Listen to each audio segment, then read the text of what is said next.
باكد لك ان شاء الله ان انتي بعد الحلقة دي هتعملي فطير حلوة جدا جدا جدا.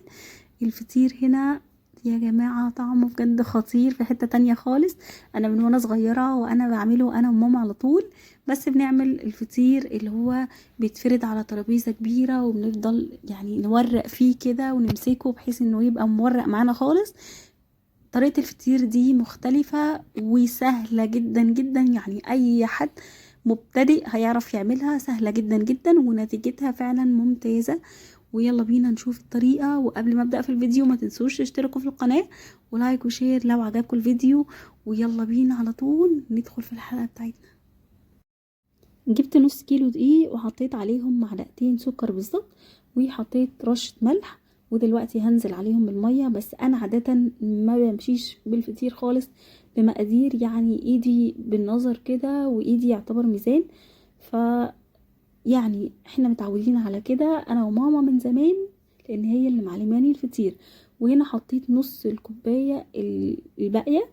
بس زي ما قلت لكم ان كوبايه ونص كانوا كتير شويه. طبعا نوع الدقيق بيختلف ودرجه امتصاصه للسوائل برضو بتختلف.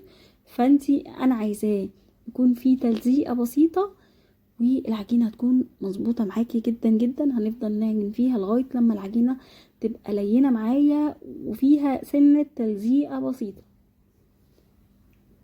زي ما انتم شايفين كده العجينة بجد كانت حلوة جدا جدا جدا ومريحاني جدا في الشغل. ودلوقتي سبته يرتاح حوالي ربع ساعة او 10 دقايق، وبعد كده على طول كده رشيت الدقيق وهبتدي اشتغل في العجينة بتاعتي. زي ما انتم شايفينها طرية جدا وبجد كانت حلوة قوي ما شاء الله. وابتديت ان انا افرد فيها زي ما انتم شايفين. الطريقة دي سهلة جدا جدا جدا واي حد مبتدئ يعني هيعرف يشتغل فيها على طول بإذن الله، زي السمك اللي انا ظاهر في الفيديو بالظبط. ودلوقتي حضرت الزبدة بتاعتي. يعني طبعا اليوم ده كان ساقعة جدا، فهي انا ما ينفعش احطها في الميكرويف، انا عايزاها ساقعة زي ما هي. بس اضطريتها ما بين ايدي. ابتديت ان انا الف كده رول بالظبط كده واقفل كل الحاجات اللي مفتوحة دي زي الفيديو بالظبط زي ما انتم شايفين. واديته دهنة زيت. بديله دهنة زيت ليه؟ عشان ما ينشفش معايا ويبتدي لو انا ما اديتوش دهنة زيت هيبتدي يشقق. ابتديت ان انا اقسمه قطع كده. القطعة دي هي الفطاير اللي انا هعملها. وهنا انا خدت فطيرة من فطاير وابتديت ان انا افردها. طبعا بدهن سطح المكتب اللي انا شغالة عليه دهنة من الزيت بحيث ان هو ما يلزقش معايا. ببتدي ان انا بفردها بالطول وبعد كده من الجوانب بفردها كويس جدا عشان الفطيرة تبقى مرقة معايا وطعمها كده حلو. ببتدي ان انا اتنيها زي ما انتم شايفين واعملها بالظبط كده شبه البقجة. وبعد كده بحاول ان انا اقفل عليها كويس. وبعد كده بسيبها في صينية مثلا ترتاح حوالي ربع ساعة 10 دقايق. وبعد كده بمسك فطيرة تانية واعمل فيها نفس اللي انا عملته في الاولانية. لو عايزين تدوا يعني دهنة مثلا سمنة بلدي كده ادوها من على الوش، لان هي ساعات بتسحب السمنة خالص. في وسط السوا كده بندخلها قطعة مثلا سمنة بلدي. بس كده. طبعا الفطير لازم درجة حرارة عالية، لازم الفرن بتاعك يكون درجة حرارته كويسة.